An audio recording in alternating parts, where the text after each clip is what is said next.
Sebastian hand over to Secretary de Lima the money he brought.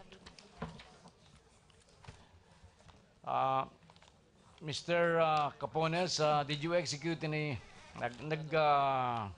gumawa ka ba ng sinumpang salaysay bago ka pumunta sa hearing na ito ng committee? Opo, Your Honor. Pinakikita ko sa iyo ang sinumpang salaysay na ito na may petsa October 6, 2016. Maaari mo bang tingnan at basahin ang salaysay na yan at sabihin sa kagalang-galang na lupo na ito kung yan na nga ang salaysay na sinasabi mo? Opo, ito nga po.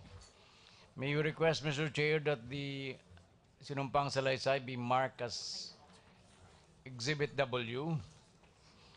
The signature of the witness, resource person, in the first page be marked as Exhibit W-3. The signature on the second page be marked as Exhibit W-4. The signature of the witness on the third page be marked as Exhibit W-2-A, and the signature of the administrating officer on the fourth page be marked as Exhibit W-2-B.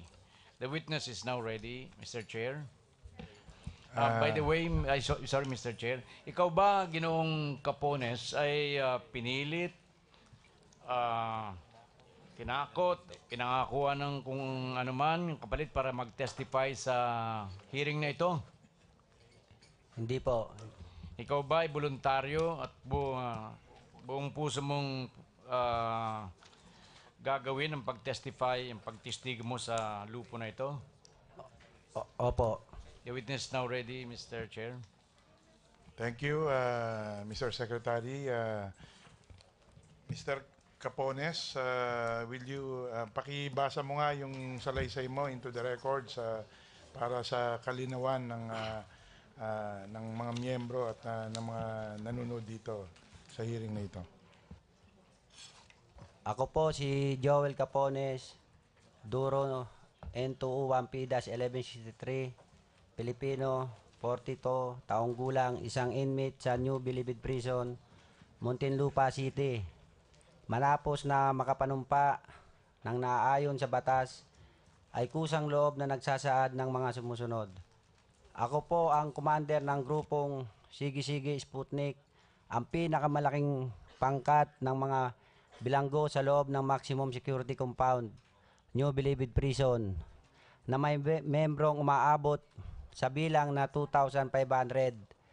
Noong Disyembre ng 2013, ipinatawag ako ni JB Sebastian, ang commander ng grupong Sige-Sige Commando at chairman ng League of Commanders. Si JB ay kilala sa loob ng Bilibid na may mga mabibigat na protektor. Alam din ng lahat na napakalakas niya kay DOJ Secretary Laila de Lima. Sinabi niya sa akin na baka kailangan namin na magbenta ng droga sa loob at labas ng Bilibid dahil nangangailangan ng tulong si Secretary de Lima para sa pondo sa eleksyon sa 2016. Sinabi ko sa kanya na timbrihan na lang niya ako kung matutuloy.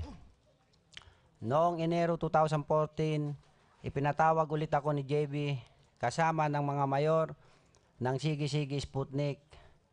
Sinabi sa akin ni JB na kailangan na magbenta ng droga para matustusan ang kampanya ni Secretary de Lima sa 2016. Dahil tatakbo itong senador, inuutos din niya na alalayan ko ang mga mayor at tiyakin na mababayaran siya ng kumpleto. Ipinaliwanag niya sa akin na kung matatalo man si Secretary de Lima sa pagkasenador, siguradong magiging DILG Secretary naman ito dahil si Mar Rojas ang magiging Pangulo. Ipinaliwanag niya rin sa amin na ang mga tutulong sa paglikom ng pondo para kay Secretary de Lima ay sagot niya at mapoproteksyonan at walang anumang magiging problema o panganib. Samantalang ang sinumang babangga o sasalungat ay may paglalagyan. Ganun pa man, wala naman talaga kaming ibang mapagpipilian dahil kaya ni JB na magpapatay at magpalipat sa malalayong piitan. Mula noon, dinadalhan o pinadadalhan na ako ni JB ng shabu para ibenta. At ito naman ay pinaghati-hatian sa aming grupo para ibenta sa loob ng Bilibid. Ang mga transaksyon sa labas ay ginagawa sa pamamagitan lamang ng cellphone.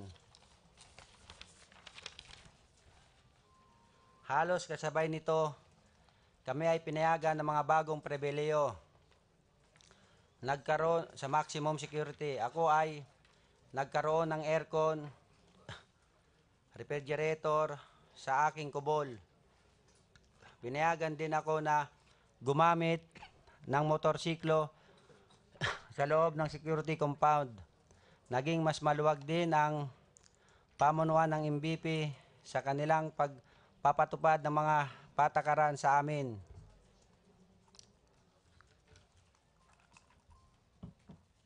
Noong buwan ng Pebrero 2014, ipinakilala sa akin ni JB Sebastian sa kanyang kubol na tinatawag na bahay na bato ang isang Jad de Vera na pamangkin raw ni Secretary de Lima na magiging kolektor ng bintahan sa loob ng pera kay Secretary de Lima.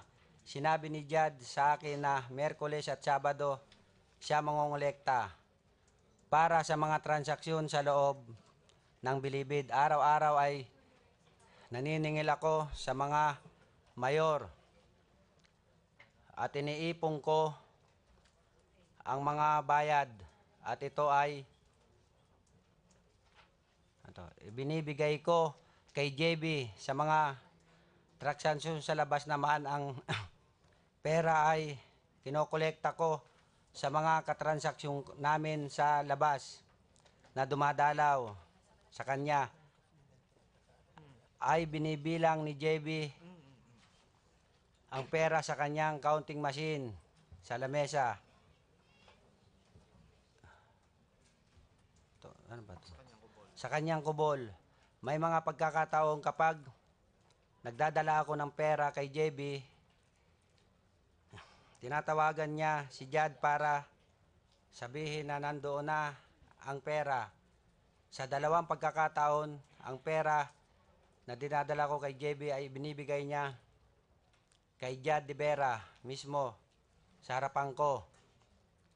Isang pagkakataon kung saan tinawagan ako ni JB at sinabi na sa akin na pumunta ako sa kubol niya at dalhin ko ang pera dahil patutunayan niya na ang koleksyon ay para kay Secretary de Lima.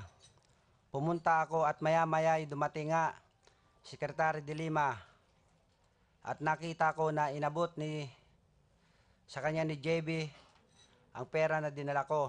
Pagkatapos nito ay nag-usap na sila ng pribado.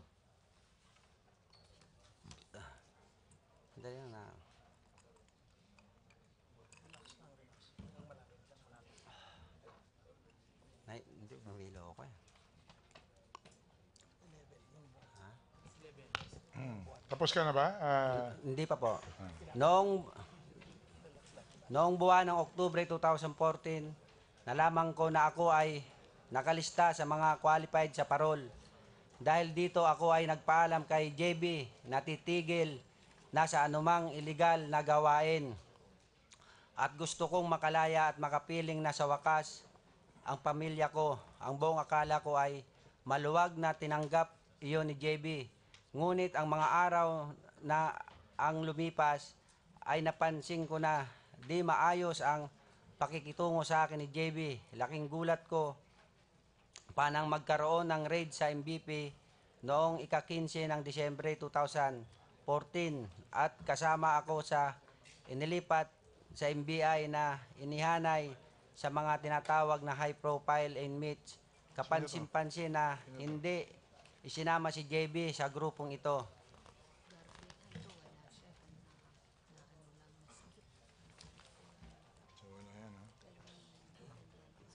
Pansamantala ay ito muna ang aking isasalaysay, ngunit ako ay handang tumistigo at patunayan ang mga bagay na nakasaad dito.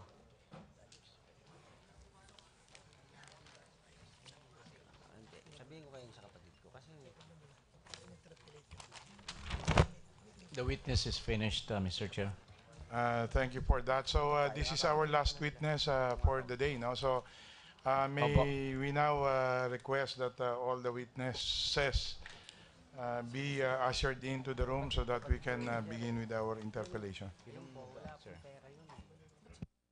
Well, let me just inform the body that there are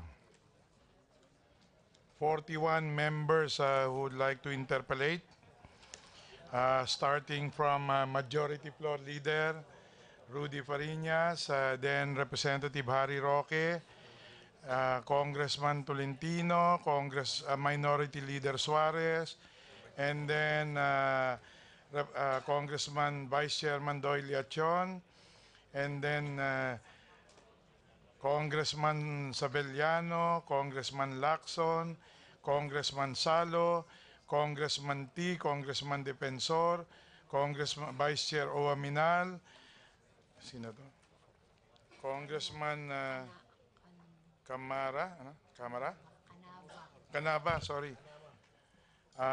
Congressman Unabia, then Belaro, Roman, Nograles, Noel, Romero, Tugna, Rocamora, Veloso, Ferrer, Sarmiento, De Vera, Acop, Tevez, Garbin, Castro, Barbers, Gonzaga, Garcia, Biason, Fortun, Marcoleta, Alejano, Paduano, Maceda, Yu, Crisologo, Uybareta, and Sandoval. Point of inquiry, Mr. Chairman. What is the point of inquiry?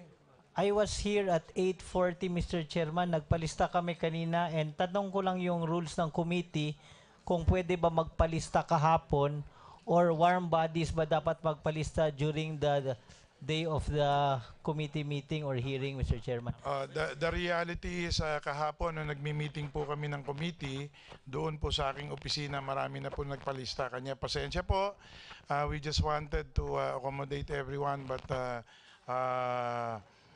they had asked that they be listed. Anyway, lahat naman magkakaroon ng pagkakataon to interpolate. Mr. Chairman, Mr. Chairman. Mr. Chairman. Congressman Maceda. Yes, kasi doon sa nagpalista ako kanina umaga, number 14 din ako eh.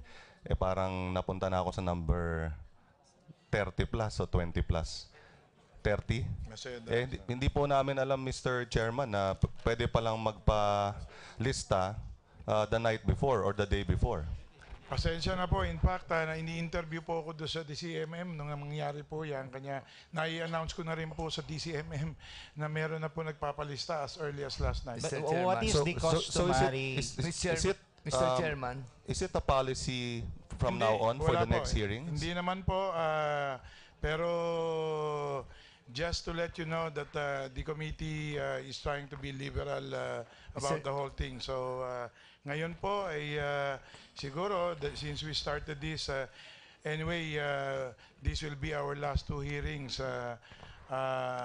so we are open and we would like to exercise liberality. Anyway, Mr. Chairman. ang sa amin Mr. po Chairman.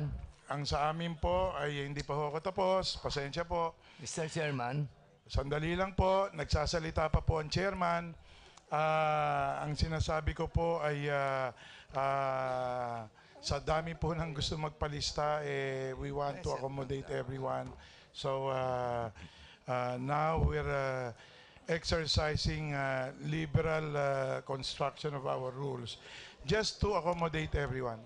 Mr. Chair, Mr. Chair, I was first, Mr. Chair. Sino po yun? Si Congressman Crisologo po, Mr. Congressman Chairman. Crisologo po. If that is the case that you will allow the listings of those who will interpret, then I ask now formally that I will be the first on Monday. Because we should not allow that, Mr. Chairman. Your If those- request is granted. Thank you, Mr. Chairman, but I still do not believe that that is right. May I also... Can we move on? Andyan na ho ba yung mga witnesses? I hope we will not belabor on this particular issue kasi po ang mas importante naman po yung mga tanong nyo, no?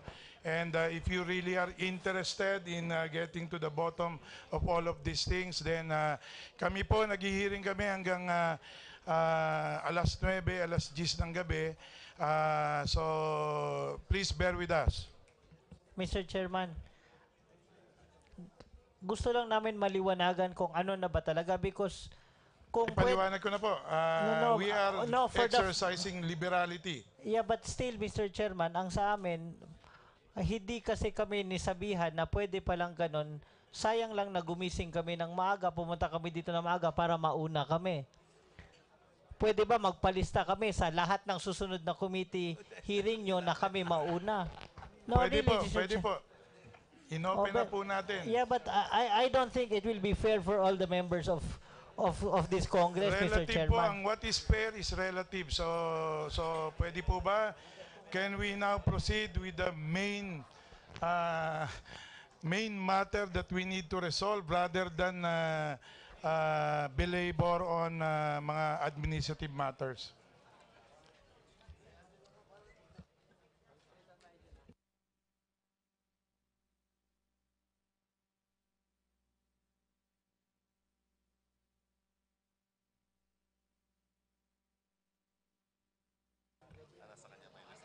Ha? No, ito. Patista na kayo kung gusto niyo.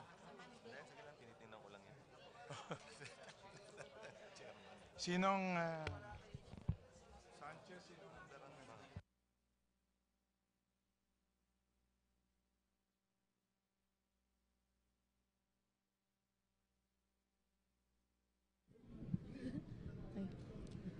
Sa ngayon ay natapos na nga ang pagbibigay ng pahayag ng 6 na witness na present ngayon dito sa pagpapatuloy ng pagdinig patungkol pa rin sa pagiging talamak ng kalakaran ng droga sa New Bilibid Prisons.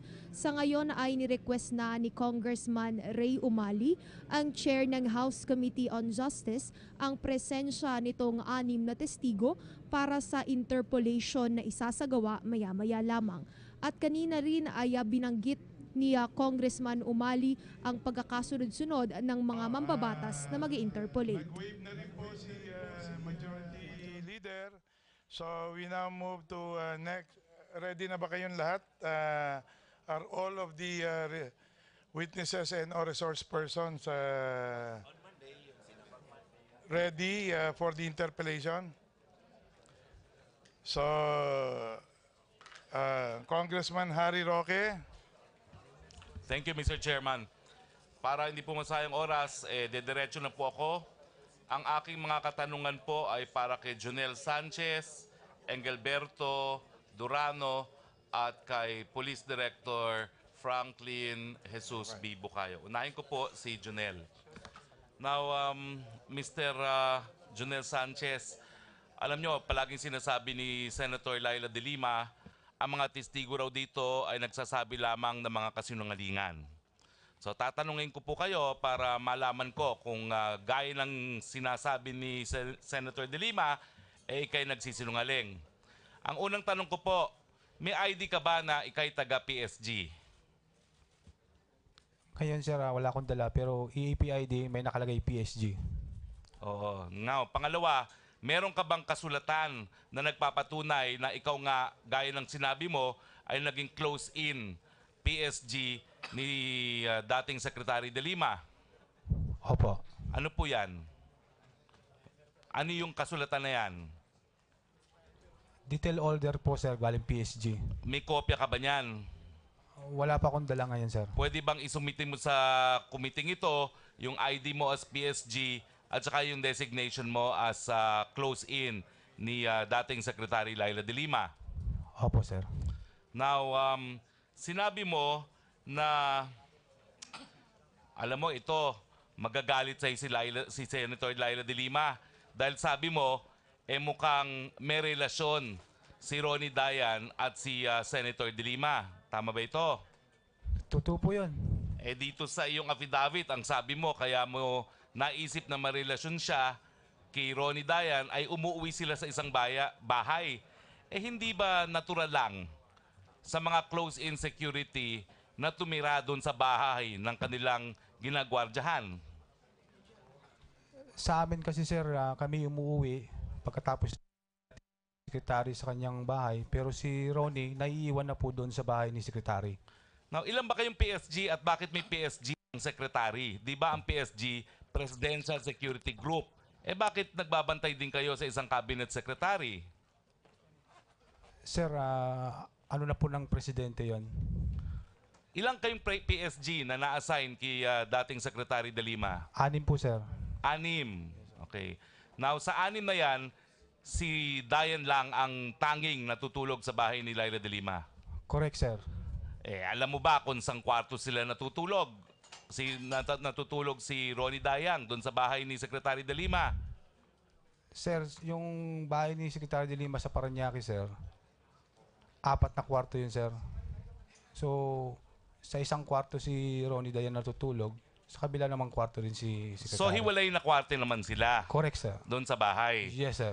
Pero sinabi mo na kapag kayo'y nag-out of town, iisang kwarto lang sila natutulog. Yes sir.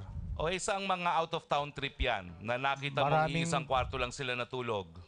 Maraming province sir. Sa Gaya ng ano at kailan Iloilo, yan? sir.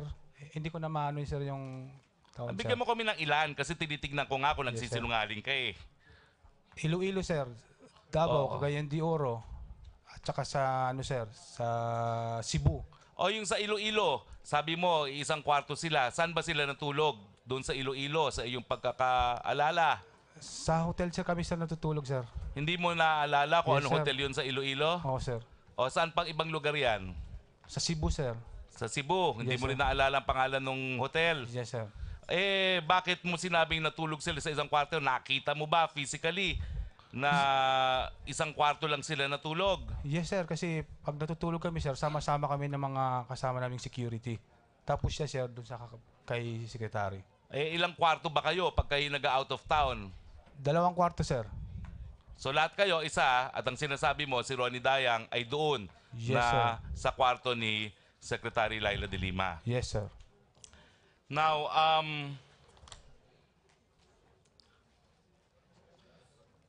Mr. Speaker, Mr. Chair, may I know from the Secretary of Justice, because we have heard the name of Dayan, but we have not really asked the witnesses to identify who this Dayan is. Do you have in your possession right now a picture of this Dayan? Dayan. We have pictures, but we have not brought it here with us. Siguro later on, kapag merong larawan na dadalhin ang Department of Justice, sabihin mo sa amin kung sinasabi mong kung yung larawan na dala nila ay ito ngang si Ronnie Dayang. Now, ang sabi mo, hanggang tahasan na ipinagmayabang ni Ronnie Dayang ang relasyon niya ni SOJ de Lima. Anong naalala mong sinabi niya na sa iyong isip, ito'y pagmamayabang ni Ronnie na meron siyang relasyon kay dating Secretary de Lima?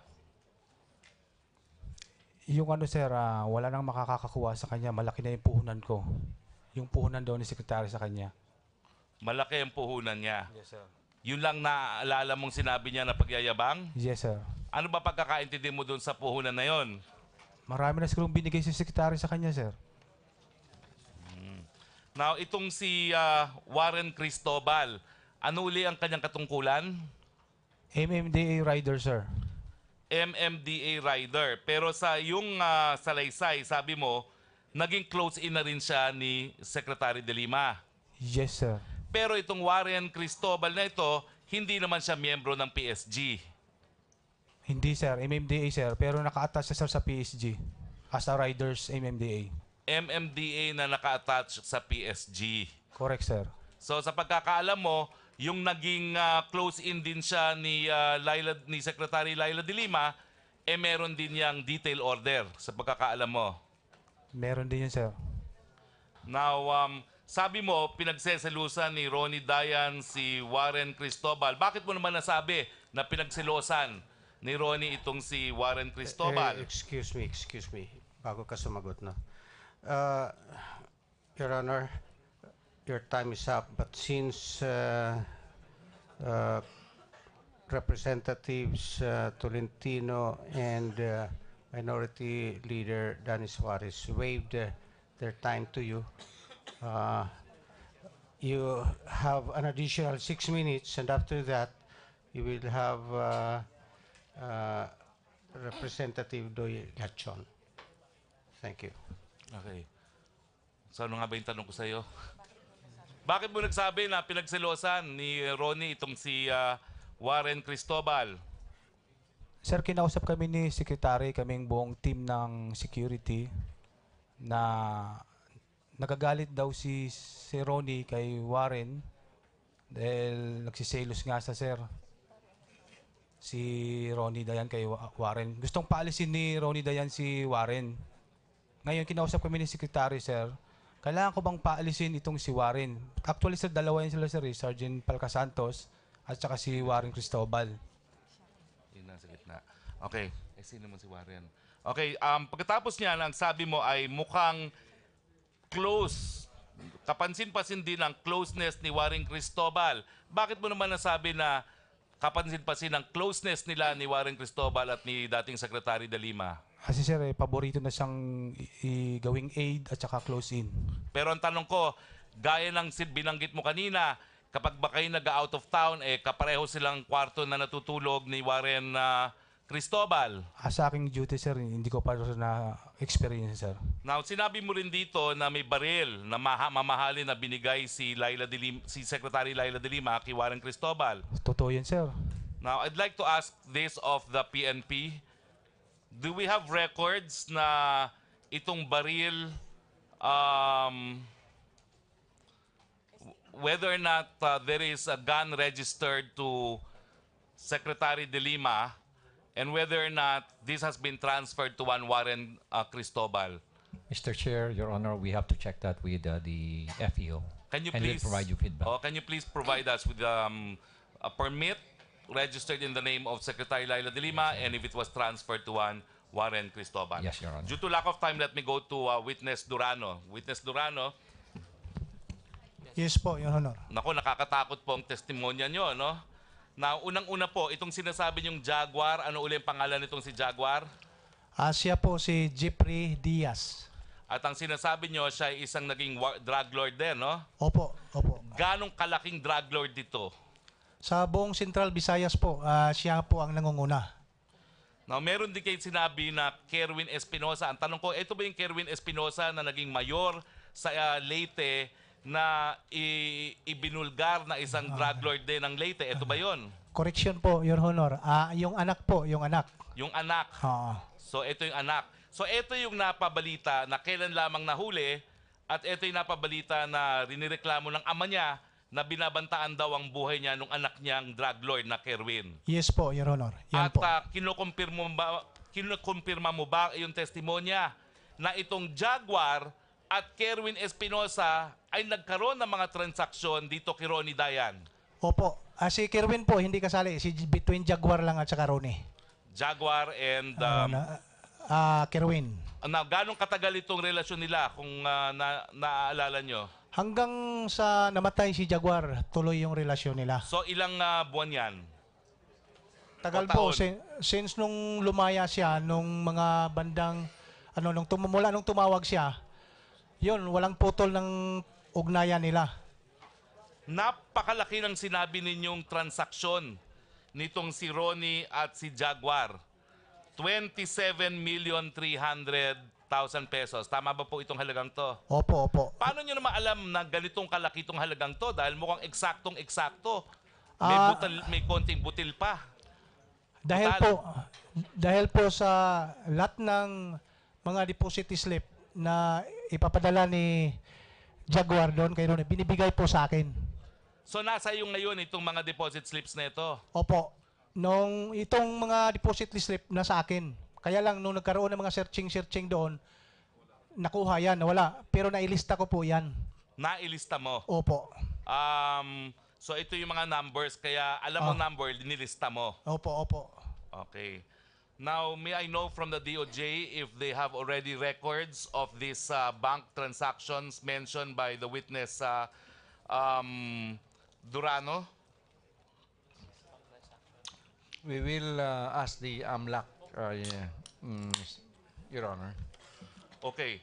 Now, doon sa paragraph 17 mo, naiintriga ako, no? Sabi mo, kumuha ka ng 1.5 million, ibinalot, at dinala doon sa lugar ng mga komando. Tama, no? Yes po. Now, saang lugar sa Muntinlupa itong lugar ng komando, in particular ka nagpunta? Sa bandang po, yung Presidio side. Presidio side. Sa lugar mismo ng komando. May basketball court. Okay. Pero yung pinagpuntahan mo, nadala mo yung pera, ito ba'y doon mismo sa kubol ni JB o hindi? Hindi po. Doon po sa BTB3. Yung channel na ginawang opisina ni JB. Doon po. Okay. Kaya hindi ko maintindihan. Excuse me, may we recognize the arrival of Congressman Jericho Nograles? Thank you. So, proceed, please. Now, doon mo nakita si dating Secretary Laila de Lima. Doon po. At doon mo binigay kay Secretary Laila de Lima yung kahon na merong 1.5 million. Opo, Your Honor, opo. Anong sabi niya sa inyo pagkatapos mong binigay yung kahon na yon? Wala po siyang sinabi. Tinanggap lang niya agad. Nung pagkakataon na binigay mo yung pera, sino pa yung mga tao na naroroon? Nandun si GB, Hanstan, at saka yung mga serving ni GB nandoon.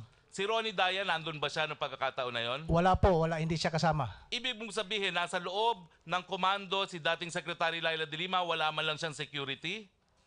Mayroon po, mayroon siyang mga security. O, sino yung mga security? Kilala mo ba? Hindi ko po matandaan. Ilang mga security yan? Siguro mga 3 lang yung nakita ko doon. So may kasama siyang 3 security. Mayroon po. Ngayon, hindi ko lang maintindihan ano itong sinasabi mo na matapos iyon ay umalis ako, tapos habang papalayo, nakita ko na lumalakad siya na parang model papunta sa gitna ng poste na bakal, sabay hawak sa poste at kanyang scarf at nagsalita, okay ka ba JB? Hindi ko maintindihan ito.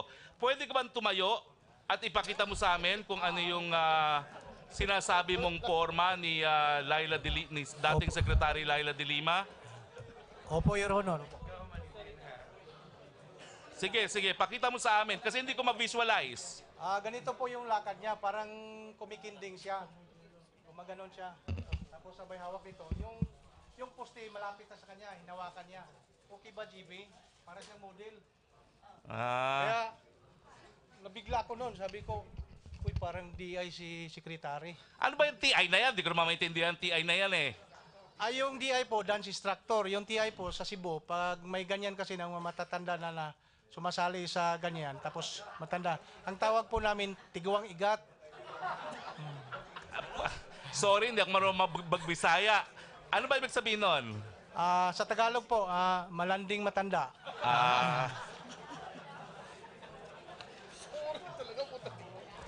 Now, pupunta na po ako dito kay General Bukayo. General Bukayo, unang-una, dininay nyo po na pinuntahan nyo si General Magalong para sabihin na wag nang ituloy itong pinaplanong raid ng CIEG. Dinideny nyo po yan? Hindi po. Pumunta po ako. Bakit pa sabi mo rito na I would like to dispel the insinuation I prevented as testified po. I have no power to authority. So pumunta ka. Pumunta po. Inaamin mo na sinabi mo wag na ituloy. Hindi po. Ang pagkakasabi ko po sa kanya ay nilinaw ko po. No? I went to the General Magalong to clear up things regarding yung operation because I have to tell him the terrain inside the Bucor. Doon po sa loob ng Bucor, pareho po nung nabanggit ko kanina, na sa maximum security compound, meron po tayong 14,000 inmate doon at that time, yung panahon ko. Wala po tayong oras. Alam niyo naman, inoorasan ako. Yes, sir. Isang tanong, isang Yes, tagot sir. lang po. nagsasabi ba kayo na nagsinungaling si General Magalong nung sinabi niya na pinatigil ninyo yung raid ng CIDG sa Muntinlupa? Oo lang po, hindi. Nagsisinungaling ba ho si General Magalong? Hindi po. So, gusto ko lang po talagang sinabi mo itigil. Hindi ko po sinabing itigil. Pero i-consider po, pag-aralan po mabuti dahil mas magkakaroon po ng bloody confrontation nito kung hindi mapag-aaralang mabuti dahil po sa nature ng sitwasyon sa loob. Dahil yung ating mga inmate doon, ang kukuning inmate ay hindi naman pong ordinary. They are embedded in the 14,000 inmate inside and they are not restrained. So hindi nyo siya pinigil, pero hindi nyo rin sinabi na may sarili kayong plano kasamang NBI na gumawa nung kaparehong raid na pinagpaplanuhan ni General Magalong. Opo. Bakit hindi nyo sinabi? Gaya po na nasabi ko rin po dyan sa aking affidavit, nabanggit ko po yan nung isa sa mga meeting namin, tinanong ko po sa secretary kung sasabihan, I will inform, ako po nagtanong sa presence po ng NBI, PAOK, tsaka sa DOJ, kung sasabihan ko yung CIDG. And sabi niya, no need. Pero nung nagpunta kayo para kausapin si General Magalong, alam nyo na magre-raid kayo, na hiwalay sa raid ni General Magalong. Opo, kasi po, pumuputok na ho yung mga aktibidades sa loob ng NBP. At at that time, marami na rin pong nagpaplano. Hindi lang po kasi si IDG, ASAP nagpaplano. So teka muna, ang sinasabi nyo, hindi nyo siya pinigilan mag-raid, pero alam mo, may sarili na kayong raid. Opo, Yun ba ang gusto mong nagpaplano na sabihin? rin po kami at that time. So in other words, you were withholding information from Magalong.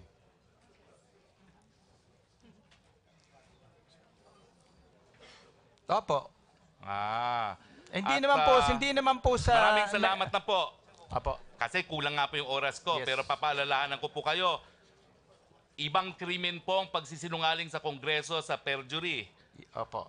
Ngayon, ang sunod ko pong tanong, ilang minuto pa po ako? 1 minute. Pagkatapos po, ito bang pag-isolate sa mga high-profile na mga detainees dyan sa Muntinlupa? Kanino bang idea yon? Sa akin po. Hindi ho nanggaling kay General Magalong? Hindi po. Actually, sa isang meeting namin na na-invite ako, sinabi ko sa kanila, ang main concern ko dito ay yung paano e-extract itong mga inmate at saan dadalhin. Teka muna, yung konteksto po ng pagsabi nyo dyan, ito yung in connection with the raid na pinaplano nila General Magalong. Opo. So, sinasabi mo, nakipag-participate ka doon sa pagpaplano ng raid na pinaplano nila General Magalong. Opo. Pero at the same time, nagpa-participate ka dyan, not telling them, magre-raid kami ng sarili. At that time po, wala pa pong planong magre-raid. But nagpaplano na rin gumawa ng activities tungkol doon sa mga nangyayari sa loob. Ay, kailan ba ho nagsimula itong plano na mag-raid hiwalay kila General Magalong? Hindi ko po maalaman kung alin po nauna. But I think nauna sila. Yung akin pong Oplan Nomad ay na-approve po ng December 1. December 1, at kailan po yung raid? December 15 po.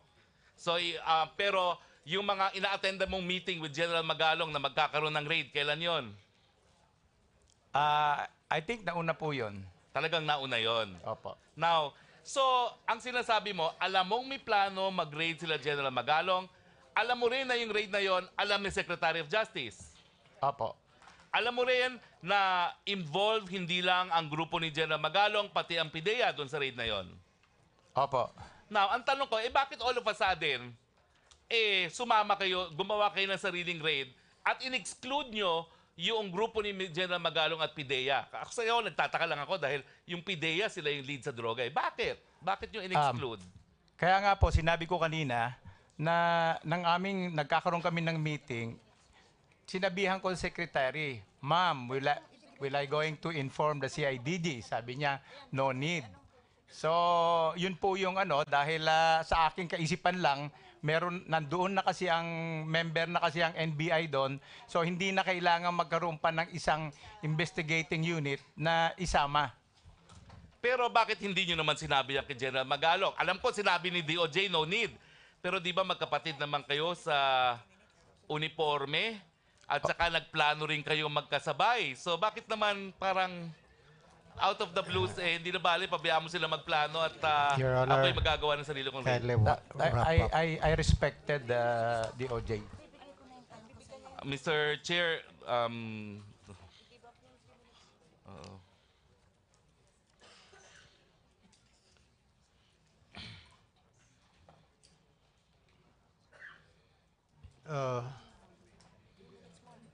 Your time is up already.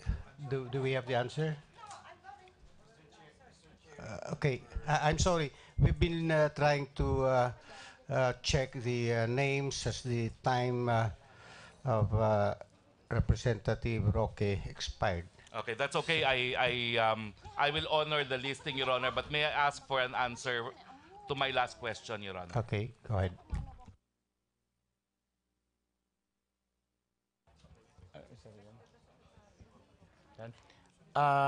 Ang sagot ko po doon sa tanong nyo kung bakit hindi ko nasabihan si General Magalong, because as I respect doon sa sinabi na ng secretary, so hindi ko na ho nasabihan si General Magalong. Although that was in my mind, kaya ni-refresh ko si secretary tungkol doon, but that was the answer. So Thank you, Mr. Chairman. Okay, next is Representative Gatson, and next to him are Representatives Savillano and Lacson, who waived their time slots to Representative Gatson. Go ahead, Your Honor. Mr. Chair, thank you. I would like to address my line of questioning. Una muna kay Janelle. Janelle, are you around? Janelle, gusto ko lang linawin, ano? Sabi mo, gusto mong sabihin lahat yung gusto mong sabihin. Nagtataka lang ako dahil medyo limitado yung aligasyon mo dun sa sinumpang salaysay. Kung ako magtatanong, parang chismis ng love triangle lang itong laman nito. Pero may gusto kong tanungin sa'yo na mas detalyado na sinabi ni, kilala mo ba si Herbert Colanco? Hindi po, Honor. Hindi mo kilala si Herbert Hindi Colanco? po. Si Mr. Durano, yung katabi mo dyan. Ngayon ko lang po siya nakita. Ngayon mo lang nakita. Ngayon, siguro, unahin natin si inmate Durano. Ikaw ba ay nagpapatotoo? Sino ba si Durano? Ako po, Your Honor. Oo. Dito sinabi mo na nagkaroon kayo ng komunikasyon ni Jonel. Tama po ba? Correction po, Your Honor. Hindi po siya yung Junel na tinutukoy ko. Hindi siya si Jonel na sinutukoy mo. Opo. Ito yung Piderio. Tama ba? Yes po. Okay. Ngayon, hindi mo, salamat Mr. Durano, pupunta tayo kay Jonel. Hindi mo kilala si Herbert Colanco? Hindi po. Ang sinasabi niya dito sa affidavit niya na ikaw ay kumausap sa kanya at hinihingan mo siya ng transaksyon na umaabot ng 50 kilos ng shabu linggo-linggo para sa pagpapalago ng kailangang pera ng Secretary de Lima. Wala po akong alam sa binibintang niya, sir. So, ibig sabihin, pinapabulaanan mo yung statement dito ni Herbert Colanco. Totoo po yun, sir. So, hindi totoo ito? Yes, sir. Okay. Papasok naman tayo doon. Paano mo, sabi kanina ni Congressman Roque, ikaw ay nakita mo yung relasyon ni Ronnie Dayan tsaka ni, halimbawa, sino ba nagdadrive ng sasakyan pag biyahe kayo, halimbawa, punta kayong Bicol? Si Mr. Ronnie Dayan, sir. Katabi niya si Secretary sa Pronset. Anong sasakyan ba ito? Yung Montero, sir. Ikaw, nasaan ka? Nasa backup kami, sir. O, nasa backup. Nasa backup ka. Hindi ka sa loob ng sasakyan nila. Hindi po, sir. Dalawa lang sila, sir. Kung wala ka sa backup nila, but sabi mo rito, tingnan natin, ha?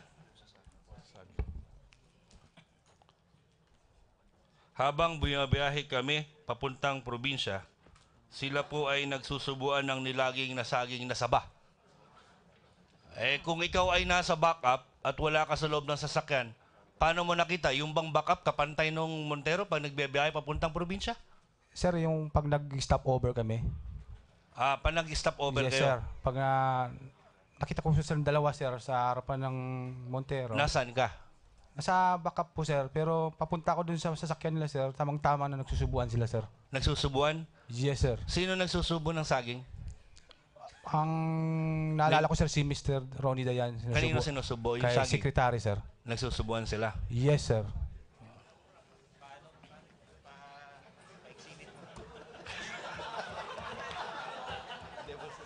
Hindi ito nilagang saging ay.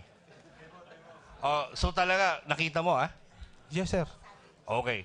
Ngayon, may mga detalye ka pa. I just really want to test your credibility, Janelle, no? Kasi sabi mo, matagal kang security ni Secretary de Lima. Ngayon, sinasabi mo, bumibili pa ng Fundador at Marlboro para kay Ronnie Dayan. Tama ba yan? Totoo yun, sir. Totoo? Yes, sir. Okay, sige. Saan kayo nag-grocery? Sa Shopwiser ng Paranaque. Nandun. Paano mo nalaman na para yun kay Ronnie? Kasi, sir, pag nag-grocery kami, sabi ni Secretary, yung para kay Ronnie, huwag kalimutan. Kanino sinabi? Sa amin, sir. Sa'yo? Hindi, sa amin mga So, security. ibig sabihin mo, ganun ka-open yung kanilang relasyon na sinasabi mo? Yes, sir. Okay. At pinapatunayan mo rin dito sa committee nito na nagkaroon talaga ng pagsiselos para kay Warren ba? Totoo yun, sir. Okay. Sunod kong itatanong dito kay Mr. Durano. Ito ba na transaction ka mo ni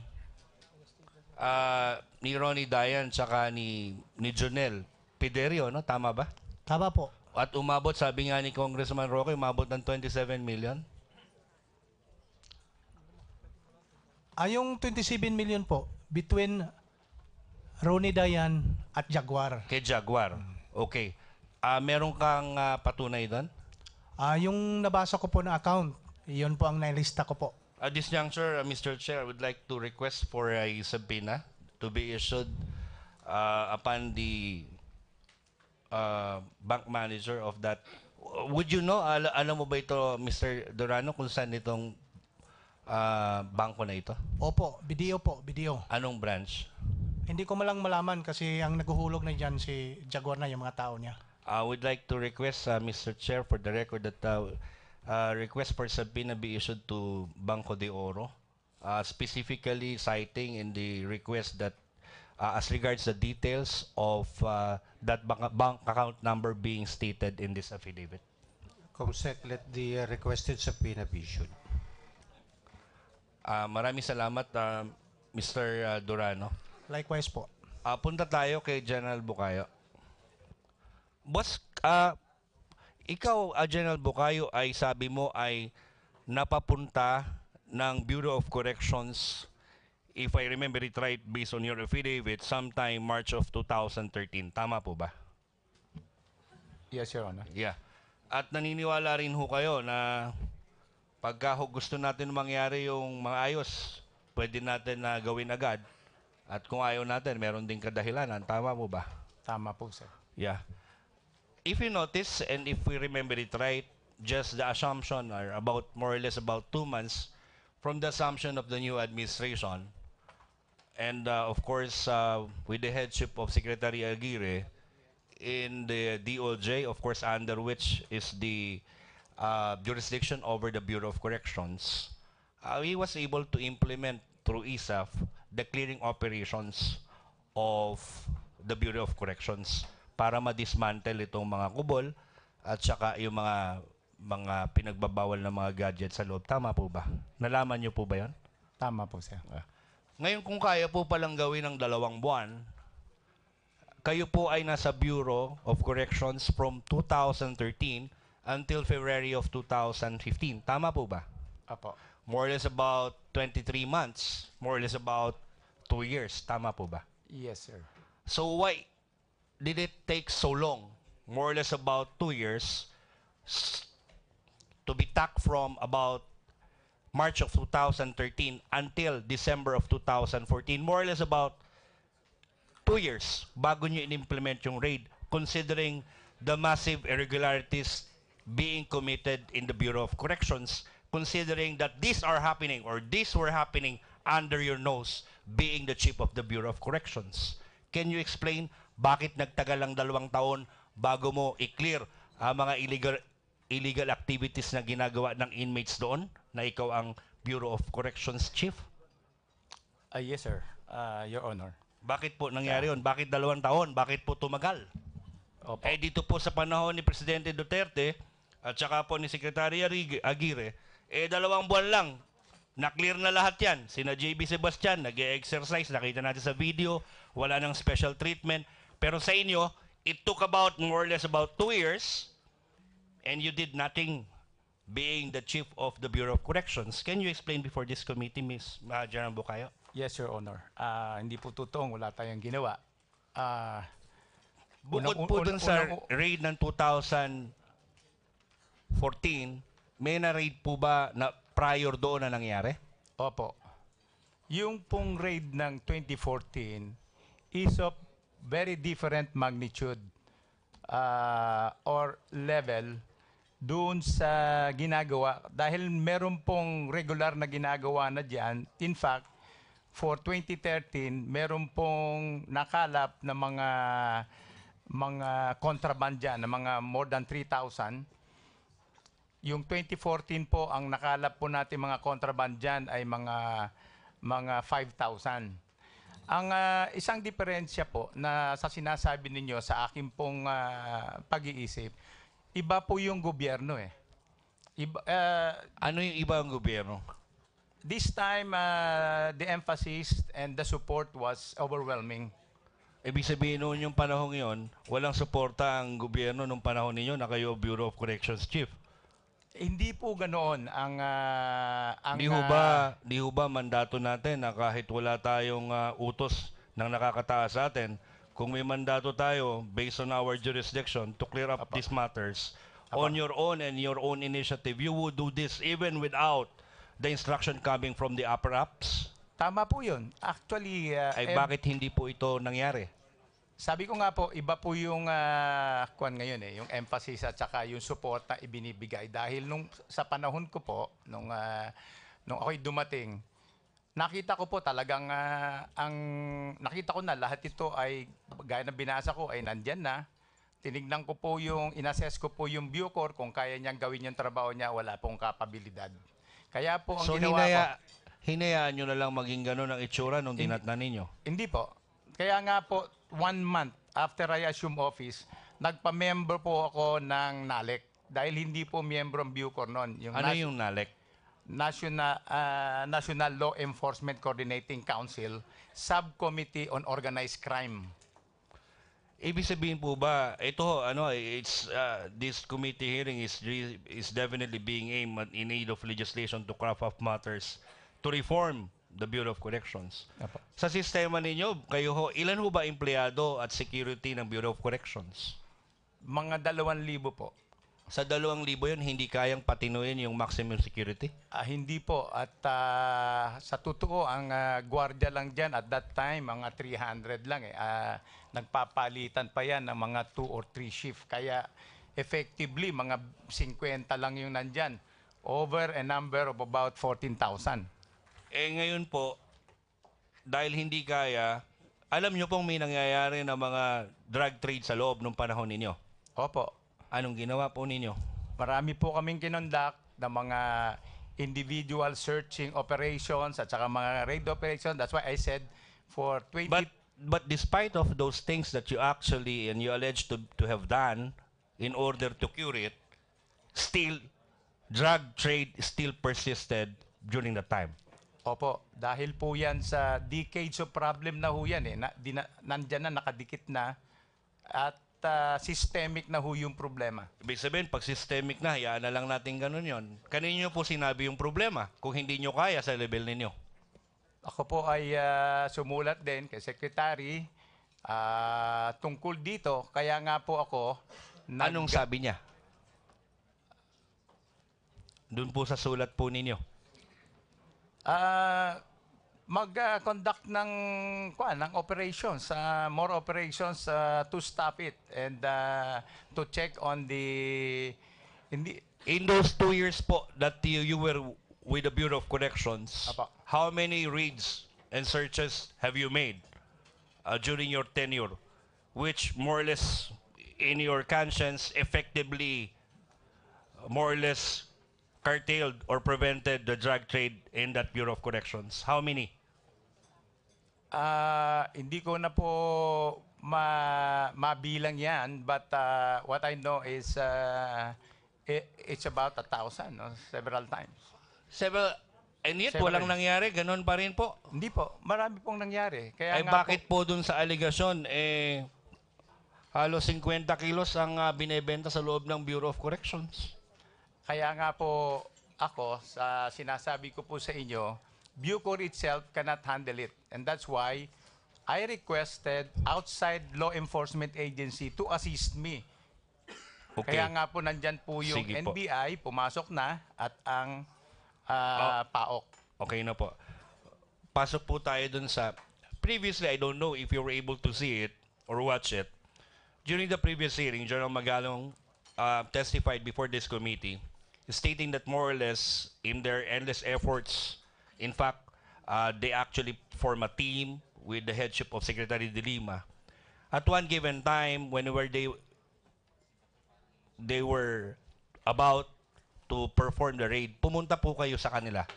At inamin niyo po ngayon, tama po ba? Yes, Your Honor. Meron pong nasabi dun si General Magalong at gusto ko pong tanungin sa inyo kung nagsasabi ba ng totoo si General Magalong. Ang sabi nyo, huwag niyong ituloy yung raid kasi mamamatay ako. General Magalong, for the record, tama po ba? Nasabi niyo po yun during that time? Yes, Your Honor. Nasabi po na mamamatay. Ba't po kayo mamamatay? Opo.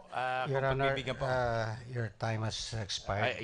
Thank you, Mr. Chair. Would just like the good or the Bureau of Corrections Chief General Bukayo kindly answer the last question. Opo. Bakit po kayo... Kaya po ako pumunta kay General Magalong ay upang i-clear lang po yung kanyang gagawing operation dahil gusto niya na, sa tingin ko, gusto na niyang i-implement ito. So, ano po yung takot niyo sa inyong katawan at nasabi niyo po yun kay General Magalong? As in other operation po na ginagawa ng military, we have to know the terrain. Kung ano po yung pupuntahan natin. Kasi po, kanina pong sinasabi ko, yung pong maximum ay composed of 14,000 inmate na unrestrained. Naglalakad lang po sila dyan sa loob. Ibig sabihin nyo... With 13 gangs sa loob. At ang kukunin po nating tao ay hindi po ordinary. These are the leaders and influential sponsors. Naka-embed po yun sa po loob. yung kinakatakot ninyo. Ang resulta po kasi nito, kung hindi po mapaplano, magkakaroon po ng bloody confrontation.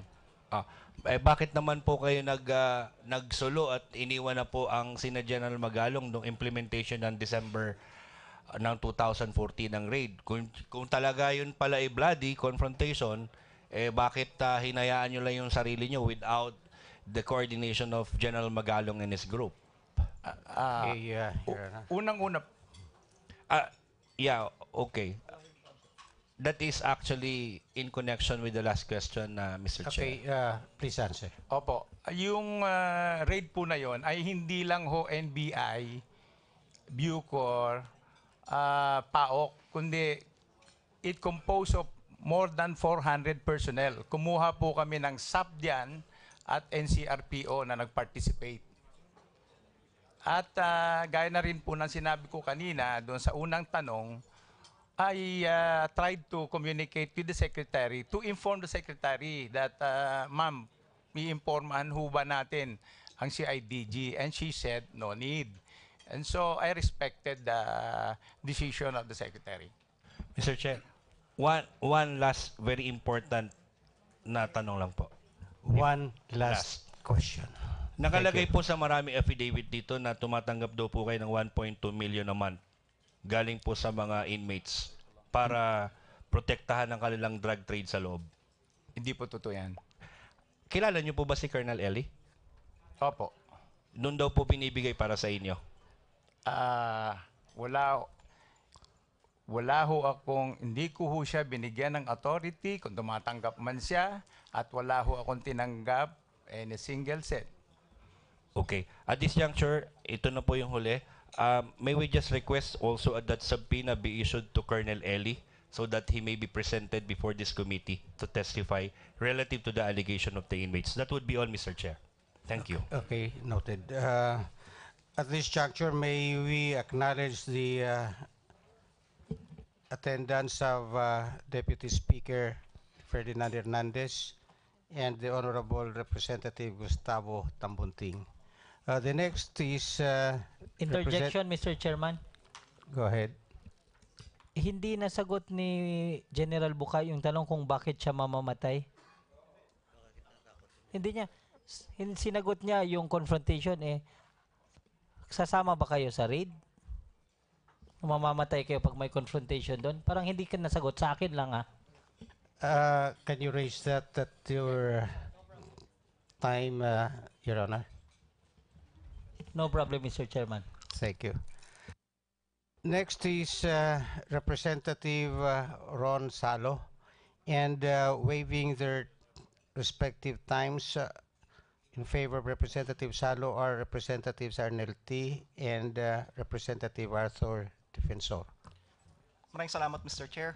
Ang mga tanong ko ay nakatuon kina Junel Sanchez, una, kay Nonilo Arile, at kay Ingilberto Durano. Una muna kay Mr. Junel Sanchez. Mukhang ikaw yung favorite ngayong hapon. Una, tanong ko lang muna paano ka na-detail kay Secretary de Lima. Ikaw ba nag-request? Hindi po sir, yung PSG ang nagpadala sa akin. Nung dumating ka doon, nadatnan mo na nandun na si Ronnie Dayan. Yes sir, sa kanya po kami nag-report sir. Ano ba exactly ang function ni Ronnie Dayan? Nung July 2010 sir, siya po yung kanang kamay ni Secretary. Kanang kamay ibig sabihin? Siya talaga yung pinagkakatiwalaan sir. Yun yung personal function niya. Pero yung official function niya, Driver sir at security sir. driver at security. At bali siya rin yung head ng security ninyo. Yes sir.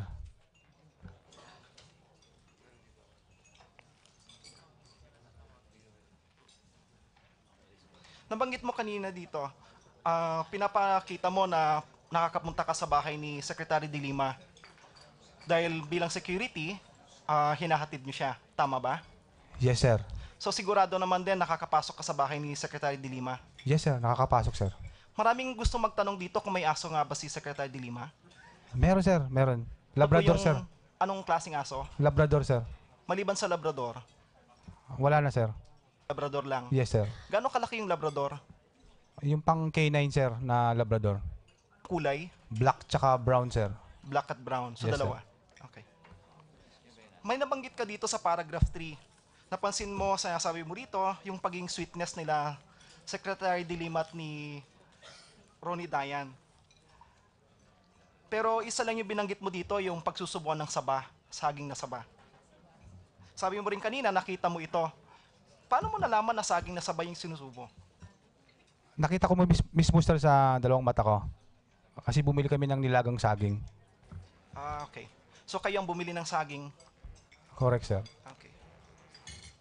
Maliban dun sa, of course, mga indications, may during the time na hinahatid nyo si Secretary de Lima at si Ronnie Dayan, maalala mo ba kung anong tawagan nila? Ni Ronnie Dayan kay Secretary de Lima? Hindi ko lang sure sir kung love or babes. Sinong tumatawag ng love or babe? Si Ma'am sir tsaka si Mr. Ronnie Dayan. So pareho. Okay. Ano? Any other words of endearment na narinig ka during those times? mga salitang ingat ka, love you, mayroon bang ganon? Sa cellphone, sir. Paano mo alam kung sa cellphone, nababasa mo ba yon? Minsan, sir, kasi pag nagtitext, sir, si Ronnie Dayan sa cellphone ni ma'am, may naka-indicate sa harapan, sir. So, nababasa ko, sir, kasi hawak ko minsan yung cellphone ni Secretary. Oh, okay. So, ikaw mismo ang nakakabasa ng mga text nila. Nabanggit mo rin dito na nagbigay ng personal na gamit. Binibilhan ni Secretary de Lima si Ronnie Dayan ng barong, sapatos at mga personal na gamit niya. Ano yung mga personal na gamit na nakapaloob dito? Yes, sir, yung katulad ng barong, sir, sapatos, tsaka Ang personal na gamit na tinutukoy mo dito, kung mayroon man. wala na, sir. Yun lang, sir, ang nabanggit ko, sir. Yes, sir. Okay. Pakibasa mo nga yung paragraph 4 mo. Ito.